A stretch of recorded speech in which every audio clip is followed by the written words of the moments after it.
So welcome sa akin kay Auto Electrics. So guys, GMC pickup 2013. So magto-troubleshoot tayo nito. So ang complaint to ay breakdown. So ayaw umandar. So breakdown siya. Ang kino-complain nila sa job card ay check engine cut off, check fuel pump. So yun ang complaint o ang sira. Yun ang nakalagay sa job order. So checkin natin. So sa ganitong modelo ang gagamitin ko ay take 2.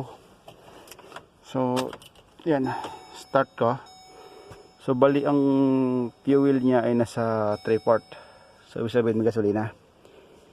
So i-crank ko, start ko. So lahat naman umiilaw sa underscore. Pero mayroong cranking kaya kasi may mga time na pag hindi umandar, walang ilaw ito. Pag hindi umilaw kasi ito, hindi rin umandar. O walang cranking, pero ito mayroong cranking So umilaw yung ABS traction engine light. So kasi malamang ito hinila nila o kaya umilaw yung engine ABS. So ngayon check natin, i-crank ko. Yan wala. Isa pa. Yan patay. Yan lang. So ngayon checkin natin take 2. So pag itong modelo kasi kaya na ng take 2 mga 20. So take 2 kasi hanggang 2013, 2014. So hindi saksak.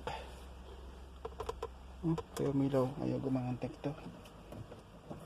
So ayaw gumana ng take 2. So nabunot pala dyan sa adapter.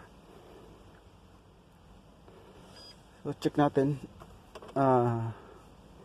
Bale ito 2013. So enter natin. So off ko tong ilaw para makita. So lalo pa hindi makita pag nakailaw. Kapag patay ang ilaw yan. So enter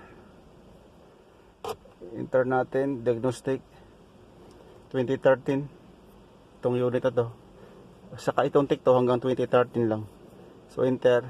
So LD track in PB incomplete. Bali GMC track enter. So bali product line ay 2. Tapos ito Sierra powertrain enter. Ito A yung engine type 4.8 enter. Manual transmission, manual transfer case. So yes, manual.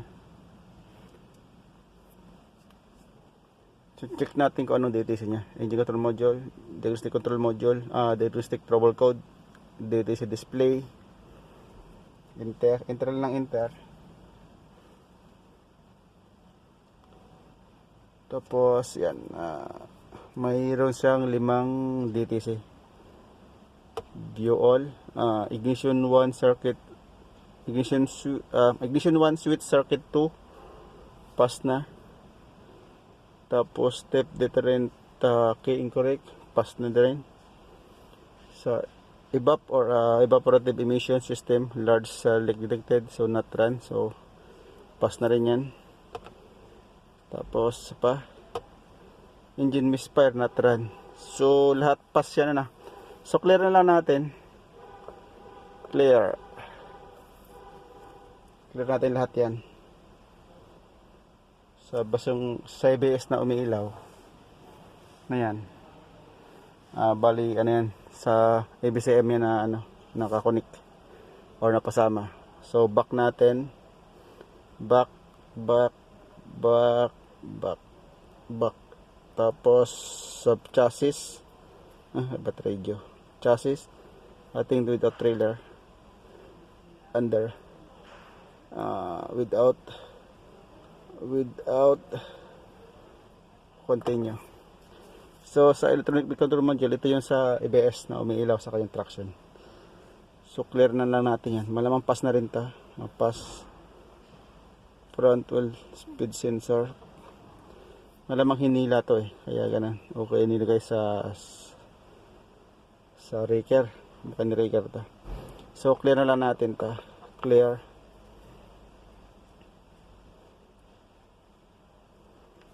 So malamang fuel pump ang problema, pero i-confirm pa rin natin to kung fuel pump ang problema. So okay na. So nawala na yung ABS. So back natin, back natin lahat. So punta natin dito sa powertrain ulit. Okay. So fuel pump control module, kasi may module to. Check natin yan.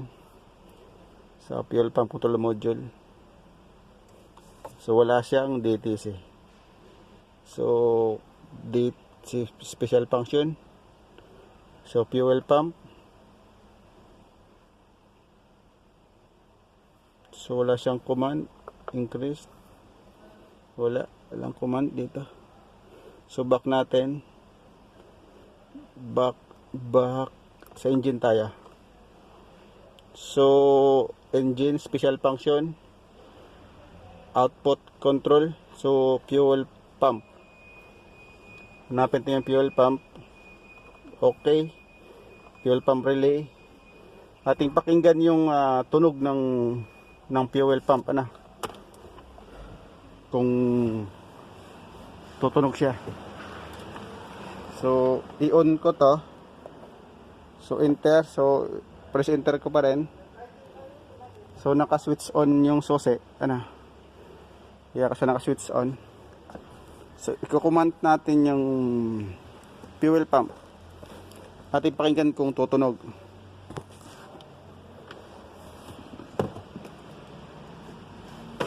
So dito, ilalapag ko.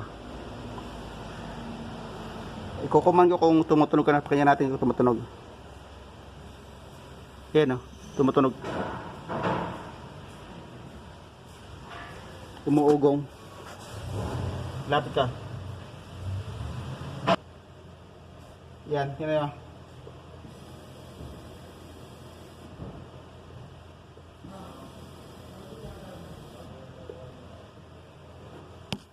So gumagana yung fuel pump. Naririnig ko yung ugong. Gumagana ang fuel pump. So dito tayo off po muna yung susi.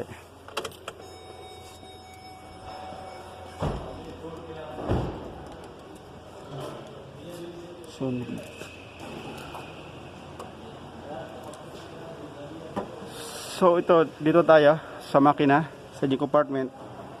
So malamang check na rin nila ito kasi may mga bakas na nung kamay, or yun may mga bakas na. So itong fuse box hindi ko pa daw ginalaw, pero nakaangat na siya. So ngayon checkin ko muna doon kung sa linya sa fuel kung mayroon siyang valve para sa pag-check ng fuel pressure. Alisin ko muna itong cover na to para ma-check natin yung fuel pressure.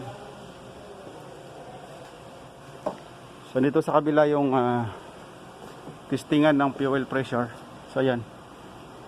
So ito check natin. Alisin ko ito. Lagyan natin ng fuel pressure. Fuel pressure gauge. Or tusukin ko muna ito kung meron siyang gasoline ng lalabas.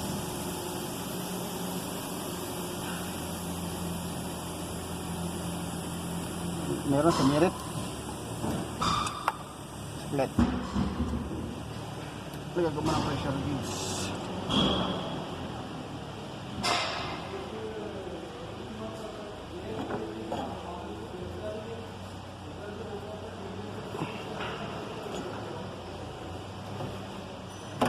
So ito yung pressure gauge bali lamang siya ng 15 PSI. So kahit wala pang pressure, so nakapalo siya ng 15 PSI. So irerigundo ko. Tapos tingnan natin kung may pressure siyang papasok. So, kung magkaroon ng pressure.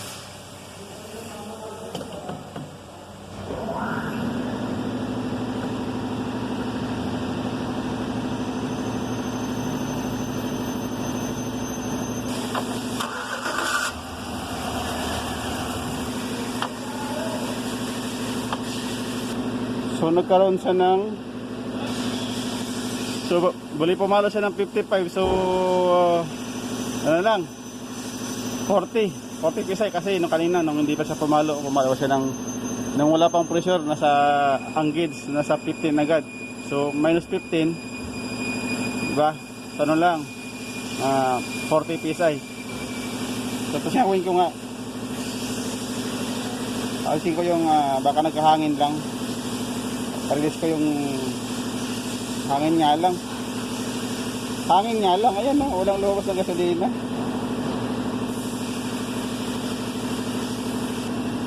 Lipat na ako sa loob na ako mag-check.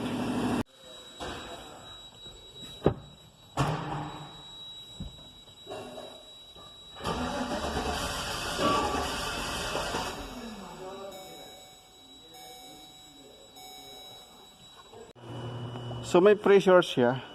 Nakita nyo kanina yung pressure niya, mga nasa 40 psi.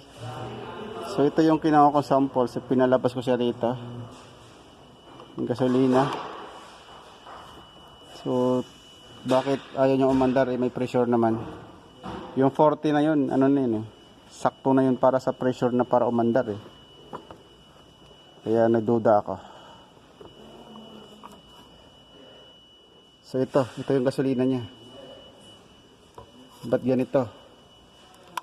Malabo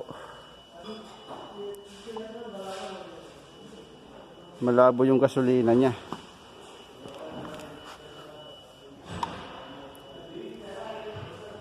Ito dapat green to Ito may tubig kasi yung nilagyan ko nito, yung plastic bottle na to, may laman tubig, tinapon ko lang. So natin kung mabilis siya matuyo itong gasolina.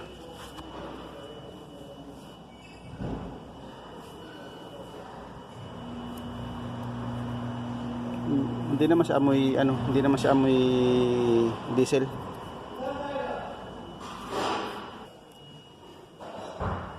Labo ng gasolina niya. Natuyo naman sa papel. Hindi sa may matuyo.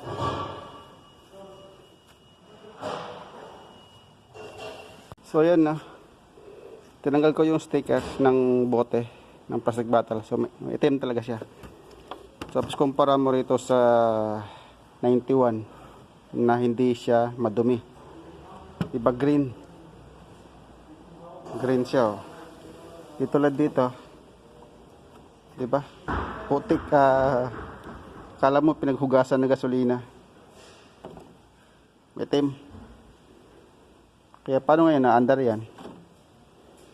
Itim ng gasolina para may halo pang diesel. So yun talaga ang kulay ng laman niya. Yan pangalawang bote na. Itim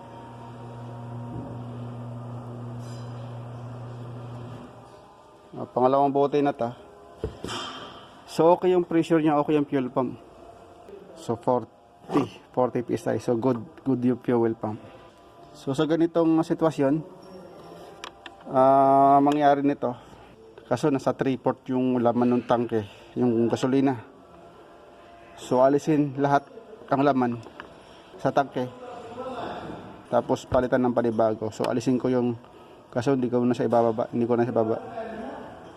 Direkta ko lang yung fuel pump doon sa may module niya. Doon ako magkakabit. So yan guys, kumparahin niyo. Ito yung good, di ba? Itong galing sa unit. Pinagdalawa ko siya. Akala ko lilinaw siya, kaso hindi Ganun pa rin yung kulay.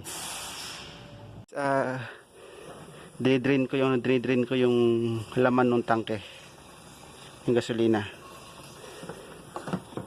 So ayan, doon ako nagkabit ng hose doon sa may ilagay ng fuel pressure gauge. Tapos ang ginawa ko, so hindi na ako nagbaba ng tangke. So niligyan ko lang ng supply yung fuel pump sa ilalim. Kasi yung fuel pump nito merong control module. Fuel pump control module ito. So dito na ako naglagay ng supply papuntang fuel pump na linya. Saka dito na ako para hindi na ako magbababa ng tangke ng gasolina, para minus trabaho na rin, para ma-drain ko yung laman na gasolina ng tangke. So bali nilagay ako ng 10 amperes na fuse sakaling magkaroon ng problema, to fuse lang ang bibigay. So hindi pa naman siya umiinit So okay pa naman. So hindi naman umit ang linya. So yun lang, antayin ko lang na maubos yung laman, tapos update ko kayo. Papalitan ko ng panibagong gasolina ito pag naubos yung laman nito. So update ko na lang kayo. So yan guys, binalik ko na ulit yung socket ng fuel pump control module. So ngayon pa-andray natin. So checkin natin, ubos na yung laman nung sa tangke. Pero hindi naman siya 100% na naubos. So pero alis yung dati niyang laman. So yun guys, check natin. So binalik ko na yung sa fuel pump control module, yung wire, yung socket. So nilagyan ko na ng gasolina, ng panibagong gasolina. So check natin, pa-andray natin. So ang fuel ay empty kasi konti lang nilagay kong gasolina. Ang pinalit ko, konti lang. So start ka. So medyo mahabang segundo to. Yan. Medyo mahaba pa to kasi mayroon pang nasa injector. So start ko ulit. Mauubos din yan. So upo muna ako. So upo natin. Start ko. So mauubos din yan, laman na yan. Isa pa.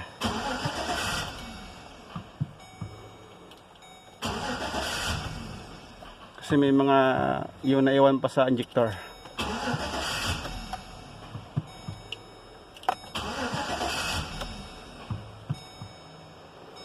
Sa injector, sa spark plug.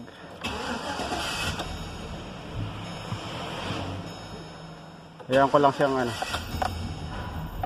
hayaan ko lang siya, masusunog din yan. Huwag lang ibabad sa start para di masunog yung starter. Yan. Yan na. Yan na. Medyo palyado nga lang, pero wala yan. Titining ang under niyan pag naubos na yung dati niyang gasolina sa injector.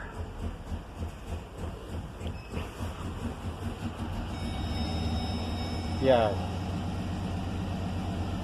Diba, medyo tumingin na yung RPM, tumaas na. Nagpa-flashing yung engine light normal kasi mayroon pa siyang konting misfire. Traction ganun din. So mawawala din yan pag tumingin na yung under nya. Pag nasunog na lahat ng gasolina, yung dating gasolina, pag nasunog na lahat, magiging okay din yan.